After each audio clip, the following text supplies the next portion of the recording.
Buenas tardes, hijos. Vamos a continuar con nuestro tema número 2 de la segunda unidad. Esta vez vamos a hablar sobre la introducción de los Hechos de los Apóstoles. Es un libro muy importante de las Escrituras en el Nuevo Testamento. Este libro se le atribuye al evangelista Lucas. Como bien sabemos, Lucas es amigo de San Pablo, es médico de profesión, no es judío. Entonces, con él tenemos mucha historia. Acá hay unas imágenes que quisiera compartir con ustedes. Lucas dice: el autor Lucas, destinatario Teófilo, judíos y gentiles convertidos. Lugar de composición en Antioquía. Antioquía es una de las, digamos que la segunda capital más importante del cristianismo. Después de Jerusalén, Antioquía era donde se estaba evangelizando a todo dar, ¿no? Entonces era la segunda iglesia más importante.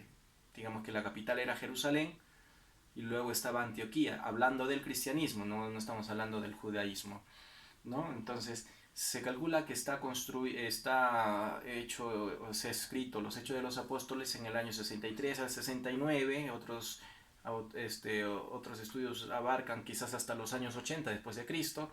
Lo que es cierto es de que el autor es Lucas. Pues bien, este libro del que estamos hablando, de los Hechos de los Apóstoles, es muy importante porque acá vamos a poder ver todo lo que hace la iglesia primitiva. Es decir, cómo después de la resurrección de Jesucristo, después de las apariciones durante los 40 días y después de que sube a los cielos, a la ascensión, ahí es donde acaban los evangelios. Pero ¿qué es lo que viene luego? Pues viene el Pentecostés, ¿no? Entonces, por eso cuando uno agarra el libro de los Hechos y tú agarras las Escrituras, lo primero que vamos a encontrar es que los Hechos de los Apóstoles nos explica cómo es que Jesús asciende a los cielos. Después de la ascensión, pues van a venir el Pentecostés, luego cuando viene el Pentecostés, la historia del Espíritu Santo, o sea, el Espíritu Santo desciende sobre María Santísima y los apóstoles y tienen ya la fuerza y tienen la sabiduría para poder hablar a toda creación, a toda criatura sobre el Evangelio de Cristo.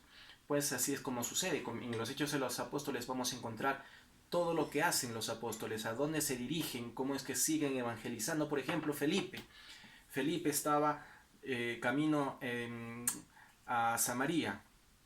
Samaria es un pueblo donde no se lleva con los judíos y donde hay muchos paganos, donde hay mucha idolatría, muchos dioses, etc., ¿no? Y en el camino se encuentra un personaje que llevaba consigo un rollo del profeta Isaías y no entendía lo que leía. Decía: ¿y esto qué significa? ¿Y esto qué significa?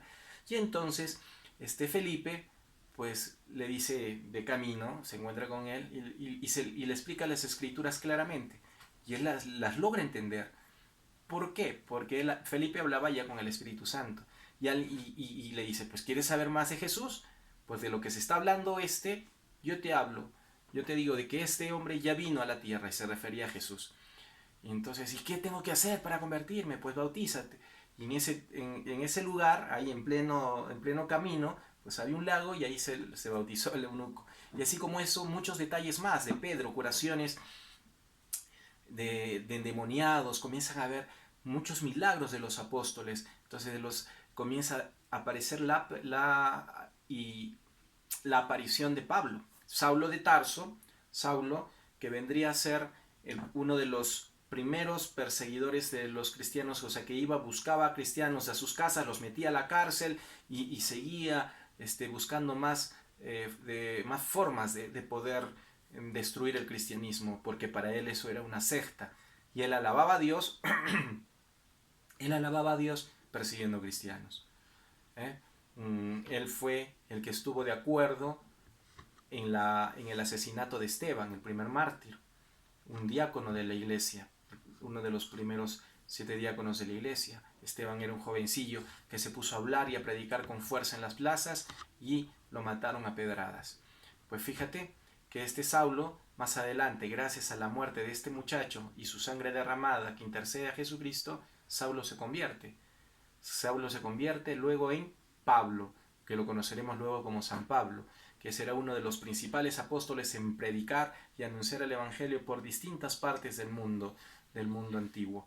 Y Lucas, que es el autor de este libro, es el que lo acompañará en muchas de estas aventuras, en estos viajes, ¿no? Y cuando en los Hechos de los Apóstoles veremos también como las veces que lo tomaron preso a Pedro, como un ángel aparece y abre las puertas de la cárcel para que Pedro siga evangelizando.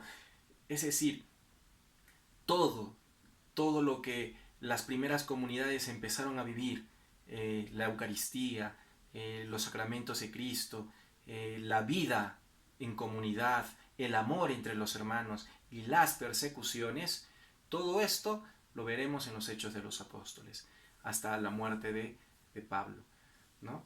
Y luego, después de los Hechos de los Apóstoles, aparecerán las cartas que escribirán tanto los apóstoles como Pablo más adelante. Pues bien, con este tema estamos concluyendo. Este tema es muy importante que sepamos quién es Lucas. Cuenta la tradición que Lucas, después de haber estado en la cárcel acompañado en la cárcel a Pablo, porque Pablo era el que estaba encarcelado y Lucas lo iba a visitar, y ahí es donde seguía escribiendo, ¿no? Entonces, pues Lucas cuenta la tradición que va a Jerusalén y comienza y conoce a la Virgen María. Y la Virgen María es el que le cuenta absolutamente todos los detalles de la infancia de Jesús. Por eso que en el Evangelio de Lucas está más detallado la infancia de Jesús que en los otros 3 evangelios. Y es más, hay otra tradición allí, que a mí me gustaría que veas, que está este dibujito que está aquí. ¿Qué significa y qué simboliza? En este dibujo estamos viendo a Lucas pintando el primer cuadro, o sea, la primera pintura que se le hizo a la Virgen María en vivo. Claro, esta es una representación con el niño en brazos, aparentemente, ¿no?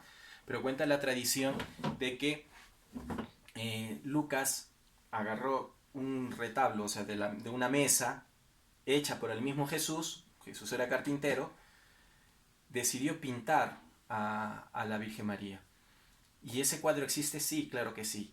Está conservado hasta el día de hoy con la Iglesia Ortodoxa, y la sacan en procesión una vez al año. Sale en procesión y le llaman el tabernáculo, ¿no? Es una cosa impresionante. Por eso es importante investigar sobre Lucas. Y esa será tu actividad. Seguro que ya la leerás en la guía de la actividad que te voy a dejar. No te olvides de suscribirte al video, a mi canal, para continuar grabando los videos. No te olvides también, por favor, de colocar tus nombres completos, grado y sección en el asunto del correo, para poder calificarlo con más agilidad. Acuérdate que son muchos ustedes, así que ánimo, que Dios te bendiga y que este día sea un día de alegría.